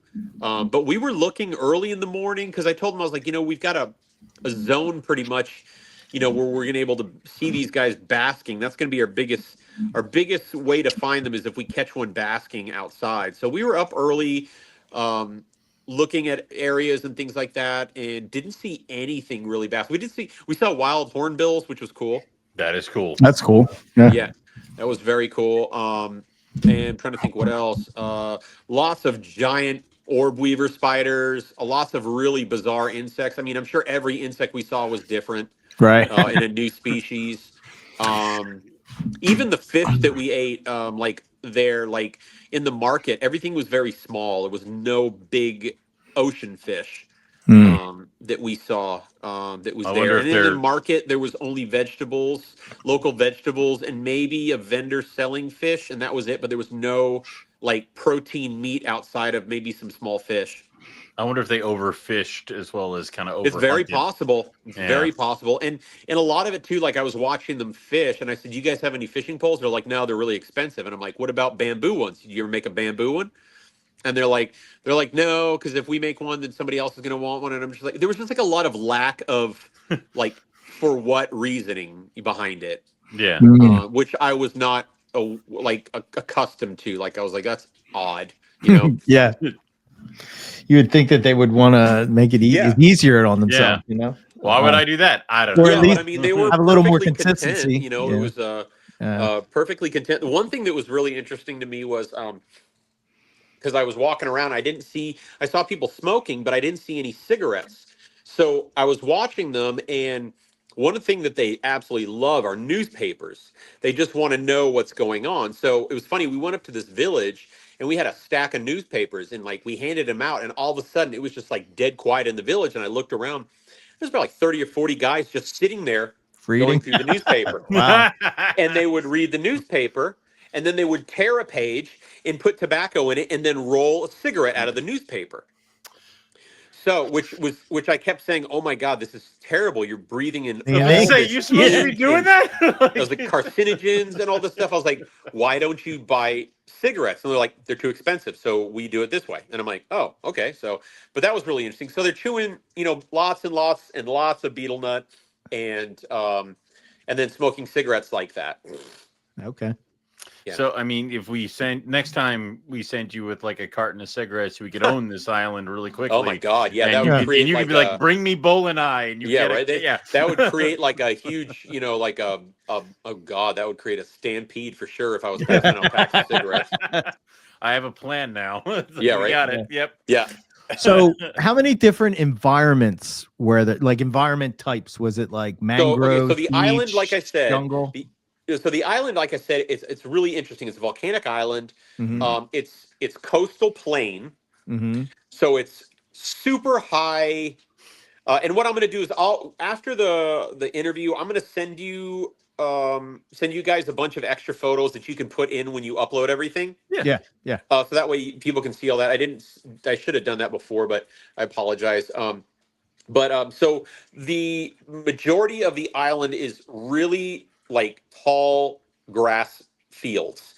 So it's tall grass and palm frond, and it's like, you know, over your head easily. Like we were driving in this 4-wheel drive truck over these river dugout areas, and like literally it was like, you know, we're driving through these little mazes, like these giant cornfields, but it's all like tall grass. And then it's lowland jungle with mangrove. Okay. And we herped a lot of the mangrove. We found like big like Latoria, like the white lip tree frogs, that slaty gray snake, tons and tons of crabs everywhere. There were no mud skippers, which I was bummed to see. I was hoping to see those. What else? I almost got really killed interesting insects. We found mud skippers in Australia, and I almost got killed because I kept getting way too close to the water. And then there was a sign that said something about crocodile attacks. Nice. And somebody pulled me back. I had asked them if they've seen crocodiles, and they said, "Yeah, we see them in the mangroves." I was like, "All right, let's go find some Perosis." You know, so we went looking, but we did not see any Perosis, didn't see any eye shine or anything like that. It is weird, but they don't. They didn't hunt the crocodiles if they did see them. They're just afraid of them. So you've got these mangroves, you've got these tall grassland area and these coastal parts on the beach, and the sand is black, obviously. And then you go, you know, in elevation, it's like grassland, and then it's just straight up jungle. Cool. And it's like right up, like so steep, so steep, and hot and humid, and then it rains and rains and rains, and then it's breeze coming through, cool at night. You know, figure the daytimes were probably around, you know, I would say nothing over 84 degrees. And then you get intermittent breezes that would come through. And then at nighttime, we were getting down into the low 70s. Okay. and upper 60s. So the temperatures certainly were there where Bull and I could survive. Humidity. Yeah, there was humidity there too. Yeah, the humidity was pretty high in certain spots, and a lot of it was just like because all that that vegetation is compressed. You're essentially in like this canopy. But like when you'd open up into these spots where some of the light would come through, it would wouldn't be as humid. Lots and lots of mosquitoes. Trying to think what Wonderful. else. Giant like wandering spider-ish looking things. I think my last night there, I was joking with Ryu, my wife. I was like, oh, I used the cockroaches to count to help me fall asleep that were on the ceiling. And because I stayed in this like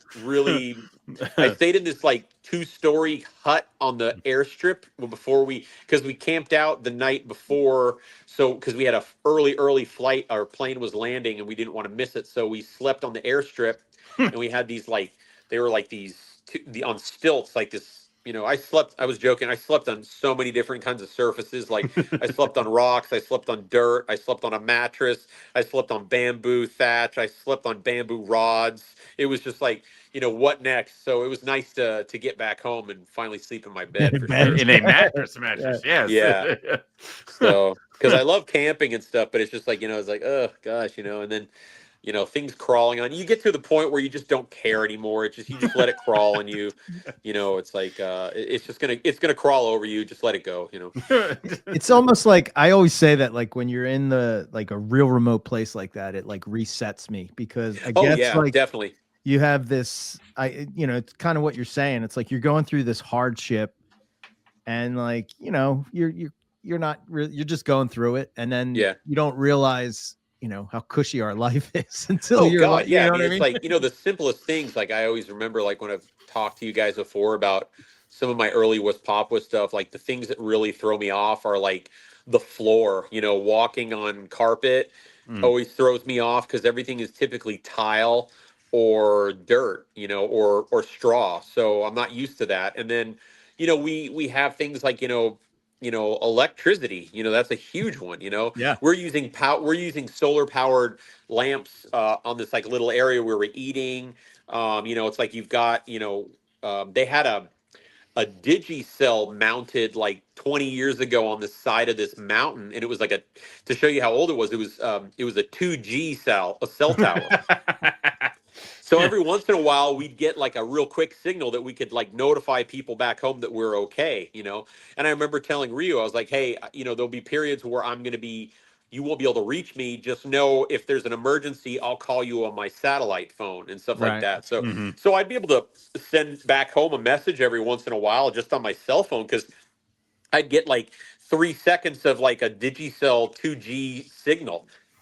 Which was interesting, but I mean, just like basic stuff, and people forget it, just a blanket, or just being able to wash your face, stuff like that, toilet paper. That's a huge one. Plus one, being able to wipe your ass when you have to shit. Yeah, that's probably a good one. Yeah. I was when I was asking you what the environments were like, I was trying to place what pythons would be in which spot, because I would imagine that it's very I can't believe I'm drawing a blank on the thing, to where they're like, they're not, what is it called, oh my god, I've said it a million times, my brain just went blank. Like if you have two animals competing in the same like niche environment, right, that each one is going to take a niche. I could see, I mean, obviously, like with the olive pythons, I mean, they're more opportunistic, I think. And like the areas, I thought they would be in like the grasslands. I would have expected them to see them in the like hanging out close towards the mangrove, to the grassland, the coastal stuff, working their way up a little bit in elevation too, maybe up there, I don't know. Same with the green tree pythons. I think they would be right on the edge of the mountain and maybe a little bit up in the elevation, maybe. Yeah, exactly. So, but it was like, I kept like thinking to myself and telling the team, I'm like, we're in undocumented territory. We don't know what's here, and really like what is different than what we're used to seeing. I mean, we could be right on par with everything on the mainland, but we could also be like completely different. Like we could be finding green tree pythons at 8,500 feet, or something like that. So it was Yeah, it was really interesting. Saw some really interesting insects as well, and all that. But yeah, it was incredible trip. I'll never forget it. Like I said, I'll be back definitely. There's talks in doing a follow up next year for it, which will be really exciting. Niche partitioning. But That's I mean, West Papua still is in my heart, and it'll never go. right. Port Moresby is a dangerous rat hole of a place. I was like, I'm pretty comfortable with a lot of places I go to, but it made me kind of a little weary. A lot of it is gang oriented, and just poverty is everywhere. So there's like little shanties on the sides of the road, and a lot of people will rob people, and it goes for locals too. Like people are getting robbed and killed and murdered. And lucky you are, you got stuck there for extra days because of a typhoon. No, that was a nightmare. It was terrible. And the funny part is I have a good friend of mine that I used to work with at the zoo who's working on his PhD right now in Louisiana. And he's working on the Toxicocalamus, I think it is, the crown snakes. And he was in PNG the same time I was. And so we were laughing because I'm like, hey, where are you at? He's like, oh, I'm on the mainland. I'm like, oh, I'm on Goodenough. He's like, okay, well, let's try to meet up. And it was like, he didn't have a signal where he was when he was in Port Moresby, but I did. So I had to keep checking his flight details because we kept getting rebooked and canceled the whole time. So, I mean, my flight got pushed, I think, a total of 5 days, and it was rebooked 7 times.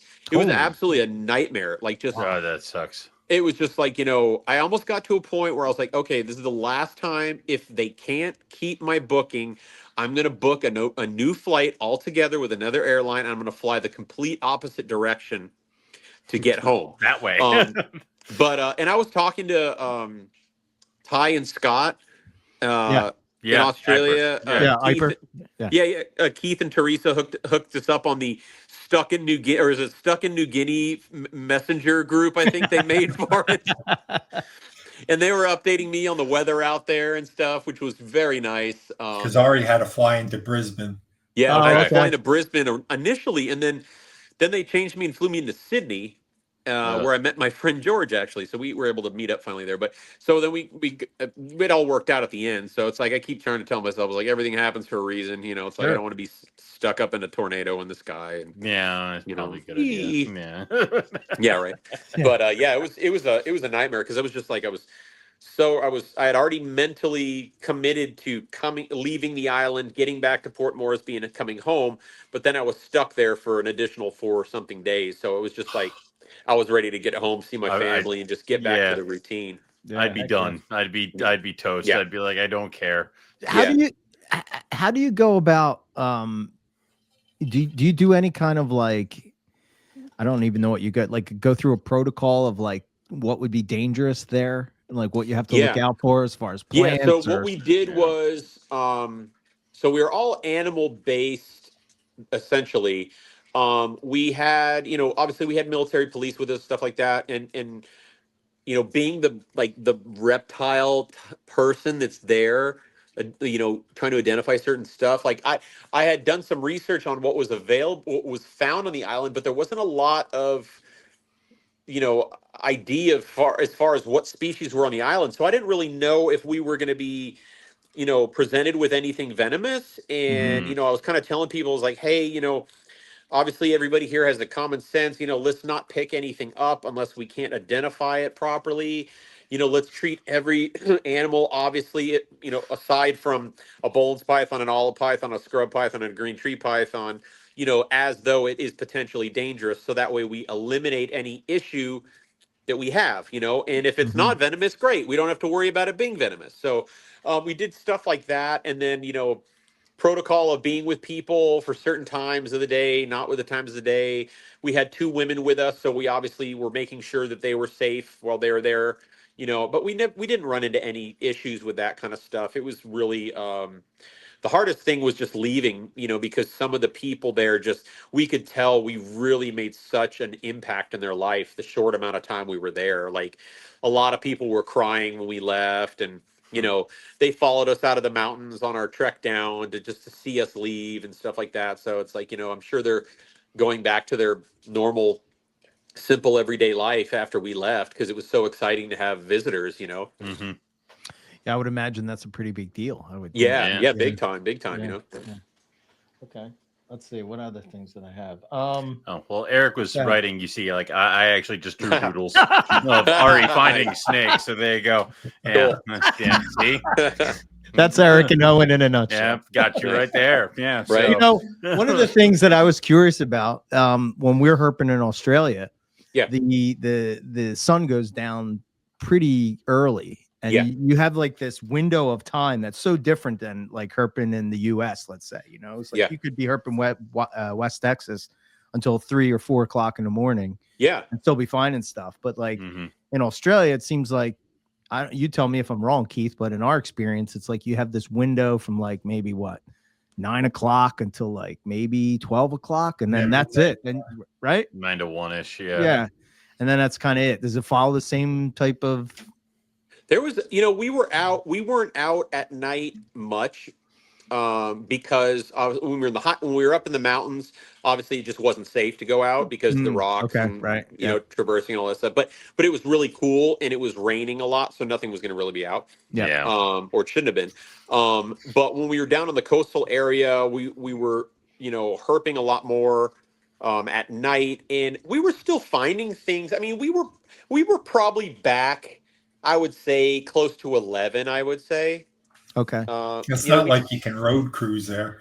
Right. No, we couldn't road cruise on that area, those places. So it's like we crossed the beach and we went directly into the mangrove, like right as the sun was setting, or like maybe an hour after the sunset. And then we were out till about, I don't know, maybe 11:30 or so. And we were still finding things, cruising around. But I know exactly what you mean. I've been to places like that. You know, it's like that kind of like in Arizona too. Sometimes when I was herping as a kid, like you've got that, you know, 3 or 4 hour window, and then you're not going to find anything, or it's really unlikely that you're going to see anything. I've been reading this paper that Shine wrote, and it was talking about the activity of animals and like what is getting them out and going. And oddly enough, then what their research has found is that it's really not tied to weather or moonlight or moon cycle or all these things that like us herpers always equate it to. But it is, they sort of say that they think it's equated to other activity of animals. So like if this animal's out, this animal will be out, this animal will be out. This is like they were at Fog Dam, and they would say they found water pythons, keelbacks, and I forget what the other one was. But basically those snakes like are all kind of active at the same time, and then if you see one of them, you'll probably see the other ones, you know, like that kind of thing. So it's just kind of interesting of like, you know, thinking about how does that all work, you know, in that cosmic octopus that Rob always talks about. Yeah, I mean, everything was just everything was very different on the island. We just kept walking around, and we kept talking, like what we were talking with the group and stuff, like with the team, and I was like, man, this place is just weird.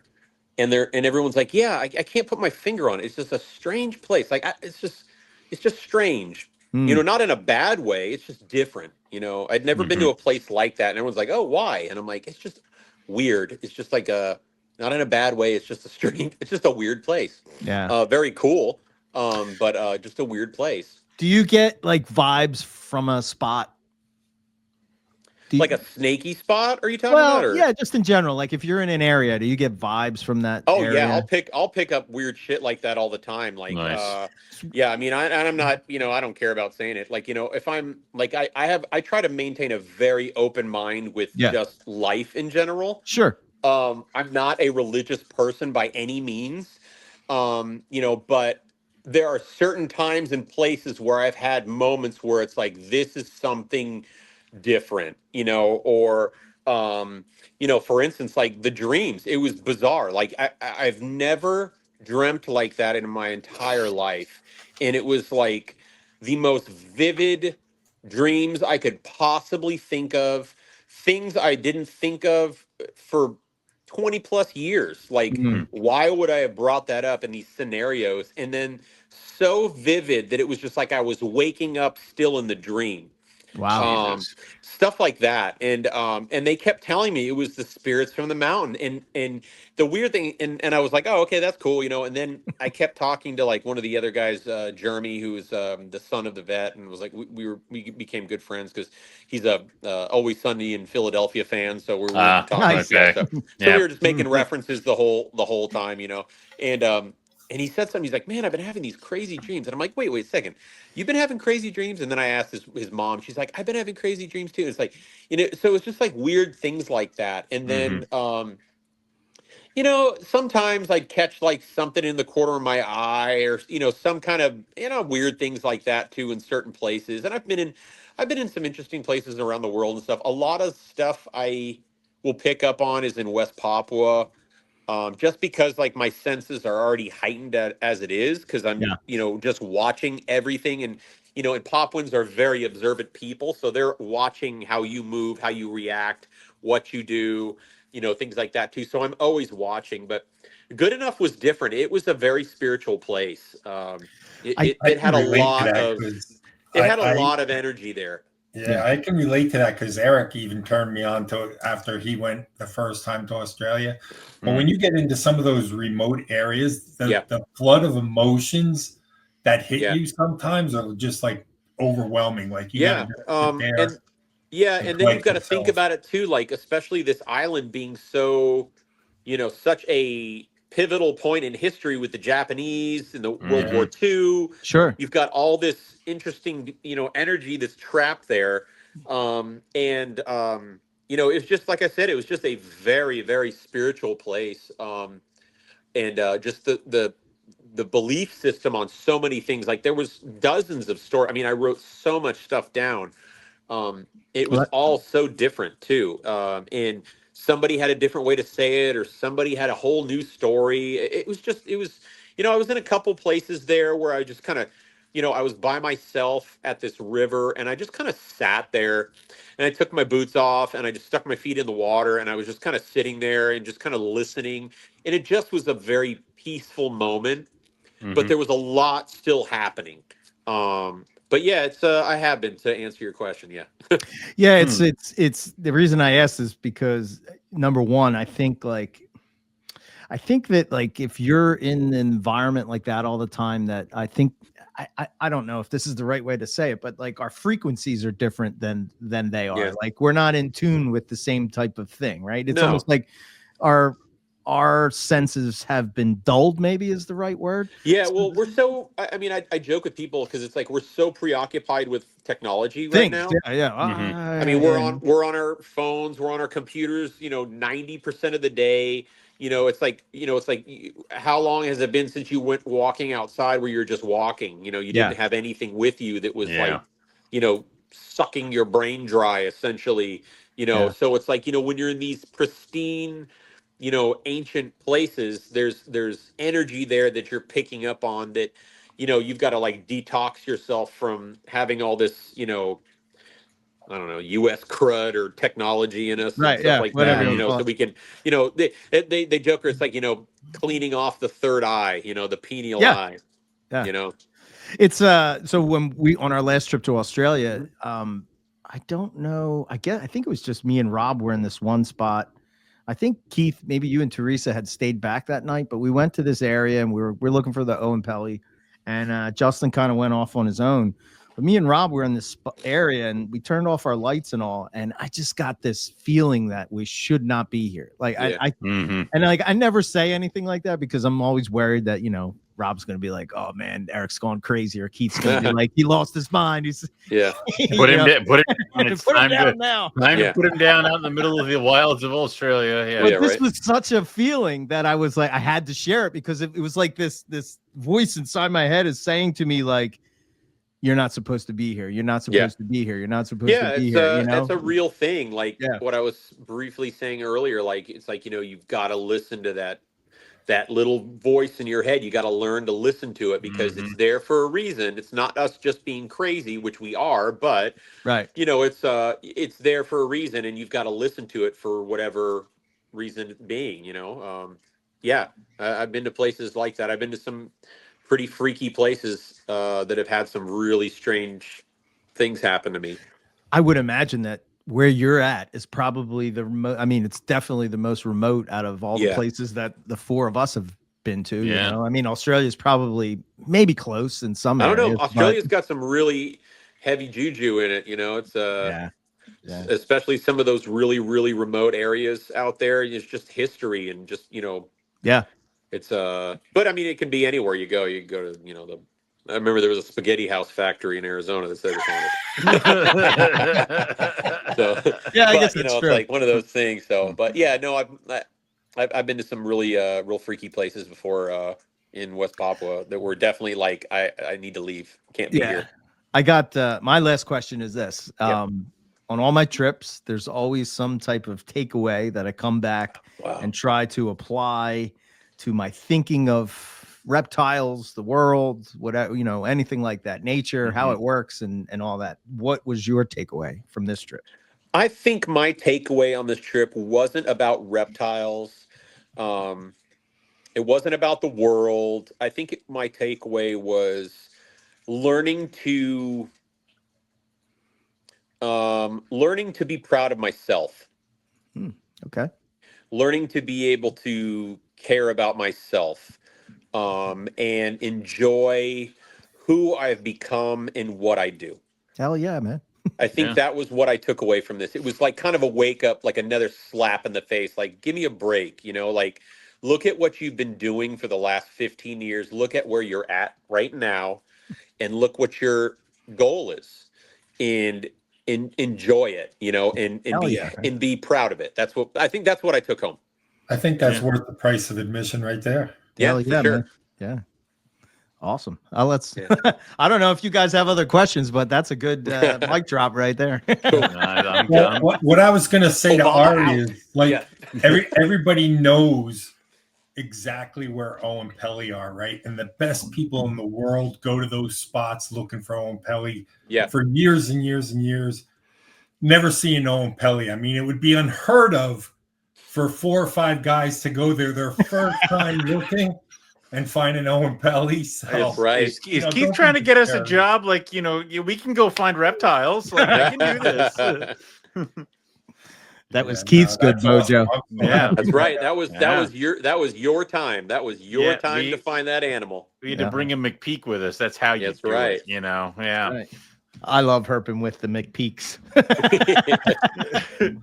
I mean, Teresa's there to keep you alive and keep like Hawkeye's like there's a snake over we were there. Finally able to pay it back to her. Finally, on this last trip, you know, we were Absolutely. finally able to pay her back. Yeah. You guys all saved for that trip, boy. Yeah. So. That's funny. Ari, I'm so happy that you were willing to come on and share your it's after getting home. I'm sure you're probably still jet lagged, but yeah, it's weird. I've been like, I mean, of course, I was so like, it was funny because I was like waiting to find out who was going to hit me up first, and I was hoping you guys were going to be the ones to get me. And I was like, all right, cool. You know, I was like, you know, so, yeah, no, I love coming on and talking to you guys. You know, it's like we're family, so it's always good. And you know, and thank you guys for always checking on me on this trip too while I was gone. I know Teresa was like, she's like my other mother, you know, messaging me, making sure I'm okay if I had anything to eat that day. And I'm like, leave him alone. Yeah, no, I love it. And then she's messaging Ryu to let her know that I'm okay, that she spoke to me and all this and that. And nice. So it's it's always wonderful, and just feel real privileged to be able to do this and be able to come back to do, you know, to keep going, you know, that's the thing. And I'm just happy that I was able to talk to you guys a little bit. I mean, it's like, I'm trying to think, like I was talking today. I was like, what am I going to talk about? I've got so many interesting things to talk about it and stuff like that. So I'm really, you know, pumping that stuff out in this new book volume too. So it'll be in there as well. I'm trying to remember everything. You mentioned that a little bit. So there's a new book. Yeah. Serpent to the Clouds, volume 2. Nice. Okay. Yes. Right there next to my other one. Yeah. Yes. Okay. So is that like an almost done book? Is it like in progress? I'm about I would say about 80% done writing, I would say. Okay. Nice. Okay, good. Yeah, so I've got some cool stuff in it. Obviously, so you're shooting for 2025 or 2026? This is going to be I'm thinking late 2026. Okay. Okay, yeah, cool. that's my goal. Just with my experience with doing publishing and all that stuff, just how long it takes, and then now dealing with all new, costs and all this stuff too. But I've got a lot of stories still from West Papua that I haven't shared. I've got some wonderful stuff in there from Keith, as always. I think I even have some stuff from Frederick, or he's still waiting to send me stuff. He's just so busy. And this Good Enough Island thing and the PNG stuff. And then I've got an interesting section in there from Scott Flood that's been having some good success with the repro stuff. Yeah. So it'll be nice. It'll be a nice way for me to end the Serpents in the Clouds series. Nice. That is awesome. So, that'll be really cool. Yeah, you have to let us know when you totally. Come on and talk about a book. You guys will get first copies. Yes. Nice. Yeah, I guess so. You've been doing this for 15 years. I was just thinking about that when you said that, and it's like we've been there almost as long as you. So I think we talked to you your first trip, dude. Of you from all your trips. So it's I think you guys have like I was looking at it, I was like, oh my god, like it's been 15, maybe 16 years. I don't even remember now. It's all kind of balled up together. But yeah, you guys have been like from the beginning. I remember we were doing T-shirts and stuff, and we were interviews and all that stuff. No, I love coming on and talking to you guys, and then to your platform and all that stuff, because you guys have a great platform. So appreciate it. I love it. Cool. All right. Well, hopefully we'll see you in October. And that'd be fun. I would see Ryu and I were in Indonesia and in West Papua last October. I took her with me finally, and how did she like it? She absolutely loved it. I was so nervous just because I'd never know what it was going to be like to bring a woman with me, the dynamic, but it was, my friends in the village just absolutely just like opened up their heart to her, and just like they loved her, and she had an incredible time. It was just a very humbling, experience on her part. And I'm glad we had a little bit of a nervous ending on the outside of it, but after that we were good. So nice. It's always the ending, man. Like you always, it's always, getting chased out by another tribe is always, there. Yeah. Dude. You're always like, and then it was great, and then we were leaving, and then shit happened. Time to leave now. So all right. If people wanted to, you still have your website and all? Yep, my website's up. You're welcome to send me messages, Facebook Messenger, whatever. The Boelens group is still up as well. I try to keep it as active as possible. Okay. I'm going to be at the Reptile Talks, I believe it's called, in May 16th through the 18th. It's in Anaheim, California. I'll be doing a presentation on Somalia Boelens nesting ecology and biology. And then I will be out of the country for a few weeks doing some stuff. And then in December, I'll be presenting in Minnesota for the Northern Minnesota Herp Society, I think it is. I'll be doing the nesting ecology site talk, and then I'll be doing a banquet presentation on Good Enough Island. So nice. Cool. That's awesome. Yeah. So there'll be some places for people to try to meet up if they want to hear me babble about Boelens pythons or just want to say hi. So will you have all that stuff on your website, or should they? I'm going to try to. Yeah, I'm slowly starting to put it all up on there, but I've been posting a lot of it on the on my Facebook page, and then on the Boelens Facebook group page as well. Okay. And then I'll put all that stuff in the links. So awesome. They can get it. And then Replandia, you guys got that cooking, and I'm excited to see it. Yeah, it's good to be back, and we got a lot of stuff to catch up on and everything like that too. But that's just how it is, So sure. But it'll be fun, and having everybody out, it's always a good time. And we've got some good barbecue guys that'll come out and do some barbecue, right? Cool. Nice. Yeah. We'll bring Keith. He doesn't know yet, but he's. We're gonna. I'm hoping. I would love to have Keith and Teresa out again. It's always fun when they're here. We'll continue the search for the world's biggest cowboy hat. We should do that. I think background people heard that. Like it was, yeah, right. Yeah. I'm gonna send a message to Teresa after this and just tell her to start wrapping Ace bandage around your head now, so it gets it really tight, so we can find a small one for you. We have to start compressing it, Keith. It's all for your own good. Yeah, it's right. Nice. For your own good, Keith. Nice. Yeah. All right. Yeah. So all that stuff will be in the show notes. Thank you, Ari. Always a pleasure. You're welcome. Thank you, guys. Thank you for having me on. It's always a pleasure. Yep. Yeah, man. We look forward to checking out the pictures, and then for the next one, like the problem is that you're going to be like, oh man, I am so close to writing this book, and then you're going to go do something else. Yeah, I know. That's my issue. It's like, man, I want to put that in there. I want to put that in there. Yeah, but it's like it's like, okay, I want to do one more. I want to finish this volume 2, and then the Serpents in the Clouds will be done, and then I can try to start working on some peer-reviewed journal work and stuff like that too. Nice. Put some really good papers out on some of all this data that I've had for years. So that's awesome. So I look forward to that too. Cool. Yeah. It'll be good. All right. We'll catch you at the next one, and don't. Thank you guys again for having me. Have a good night. You too. See you later, buddy. Bye. Bye, Ari. Keith. See you guys later. Yeah. Next time I see you, don't ever let me get any more bows. Yeah, well, bring your sonogram. I will bring the ultrasound, and I will bring the far more intelligent, better half that I have that knows how to use it.